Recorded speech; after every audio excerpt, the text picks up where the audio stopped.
Okay, let's be real now. There's almost no reason for just about anyone to use this kind of card for gaming. Bad. Gross. Kill. Nowadays, some integrated graphics can outperform these kinds of cards. Some. This is a new series I've wanted to work on. I call them Bitesize cards, or BS for short. I call them this for their bite-sized performance and size. So what kinds of cards qualify to be a bite-sized card? Well, it needs to be low profile, from an OEM of some sort, and under $50 from sites like eBay. I got this card in particular, the R5 340X, for only $14 before tax. This card is very plentiful and cheap, so finding a deal shouldn't be that hard. So now, the gaming. Trust me, this will hurt more for me than it will for you. But hey, I don't have much to spend for these videos, so what can I do? I present to you the R5 340X.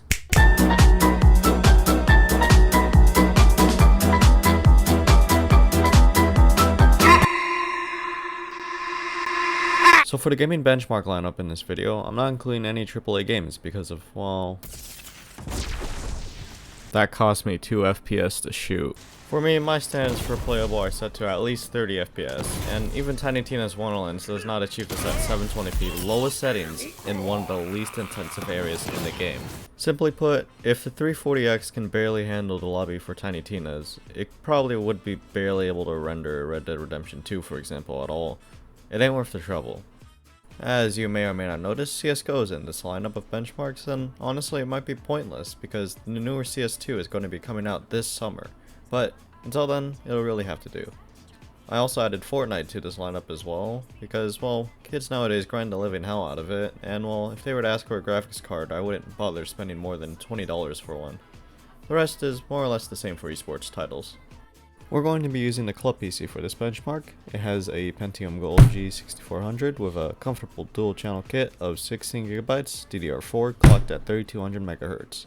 Alongside some other cool stuff that shouldn't impact the benchmark too much. Even though this build is more on the budget side of things, I'm fairly confident the Pentium and the other components won't bottleneck the 340X.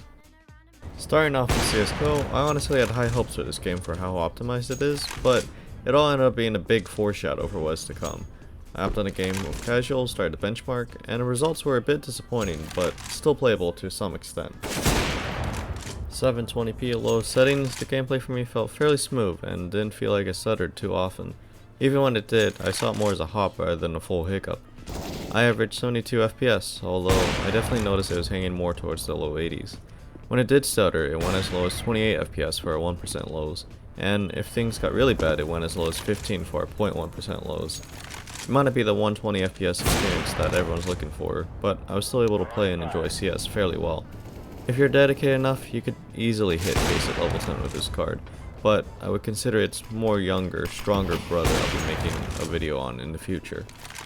If I were looking to be able to play CS at a better FPS, my setup is somehow worse in performance, and I only have $14 to spend, save up to buy a GTX 960 or R7 360. But for real, if you wanted to resurrect a practically dead PC, this could be a really cheap solution to that.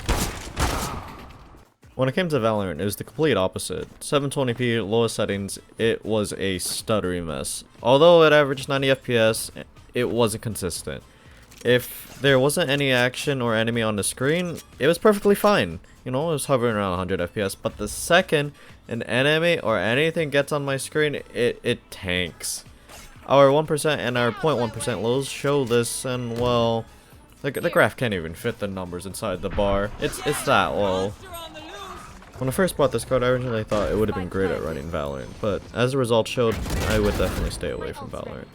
So, what would be a good game for this card to use?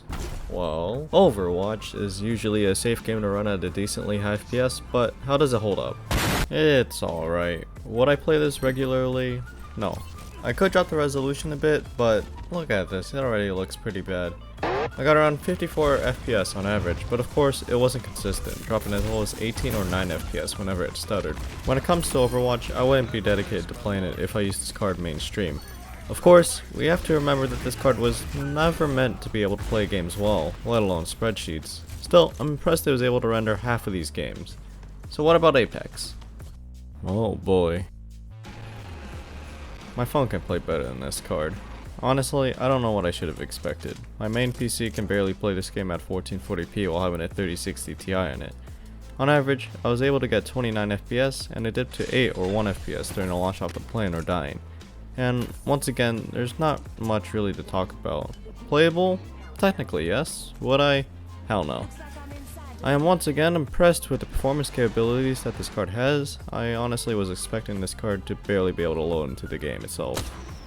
So Apex was decent, although the game isn't the most optimized. What about the one that recently got a graphical engine update and is known to be able to run on similar potatoes? Man, I haven't touched this game since the 8th grade. I wonder what they added in the past 3 years. Wait, what the hell is that? Is that Eren Yeager? Fortnite, from what I heard anyways, is one of the most optimized games on this list, and at 720p it held a decent 64 FPS average.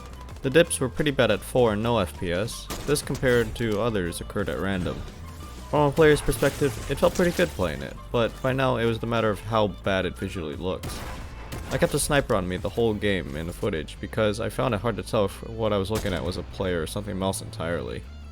Overall, playing it made for the top 3 best experiences out of everything I tested. So in short, it sucks to use the R5 340X to game unless you're playing CS. But at the same time, you really can't buy a $14 workstation graphics card and expect it to run games at 1080p 100 FPS when it's made to barely run a spreadsheet, let alone 2 of them. So now this begs the question, are the integrated graphics any better?